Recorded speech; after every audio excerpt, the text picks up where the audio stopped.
Welcome to Olympian Water Testing, giving you the best in water analysis. Today we are looking at Containment Hazards Review, Pottinc's Wildlife Research Center, Arsenic Hazards to Fish, Wildlife, and Invertebrates, and looking at this review. So we know what arsenic is. It's a tetragen and a carcinogen that can traverse placental barriers and produce fetal death, malformations in many species of mammals. And although it's a carcinogen in humans, evidence for arsenic-induced carcinogenity in other mammals is scarce. Paradoxically, the evidence is accumulating that arsenic is nutritionally essential or beneficial. Now, arsenic deficiency effects such as poor growth, reduced survival, and inhibited reproduction have been recorded in animals, mammal-fed diets, but not in those with fed diets, at comparatively low doses.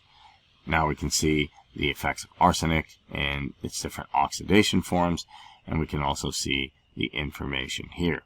Now, there's a lot of good information here that we can see, but what we really want to take a look at is how it's affecting different animals, which we can find right here.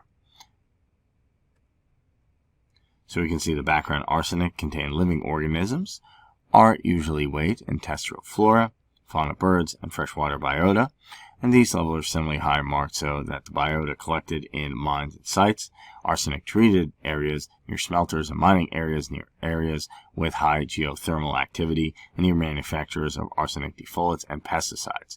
Marine organisms, however, normally contain arsenic residues of several to more than 100 mK or kg dry, as discussed later. Shorebirds wintering in the Corpus Christi, Texas areas contain an average of 0.3 kg freshwater in livers. Despite the presence of smelters and the heavy use of arsenical herbicides and defoliants, these values probably reflect normal background concentrations. Similar arsenic levels are reported in the livers of brown pelicans collected from South Carolina. The highest arsenic concentration recorded seemingly in unstressed coastal birds was 13.2 kilograms. Wet lipids, this tends to corroborate with the findings of others who demonstrated that arsenic concentrates in lipid fractions of marine plants, invertebrates, and higher organisms. An abnormal concentration of 16.7 milligrams weight was recorded in the liver of an osprey from the Chesapeake Bay region.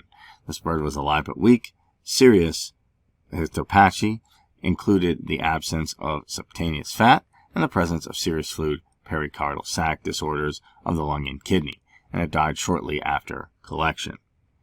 So we can also see that arsenic is elevated in marine biota as well, and the great majority of arsenic in marine organisms exists as water-soluble and lipid-soluble organic arsenicals that include arsenolipids, arsenosugars, and dimethyl, as well as other forms. And there is no convincing hypothesis to account for the existence of all the various forms of organoarsenals found in marine organisms.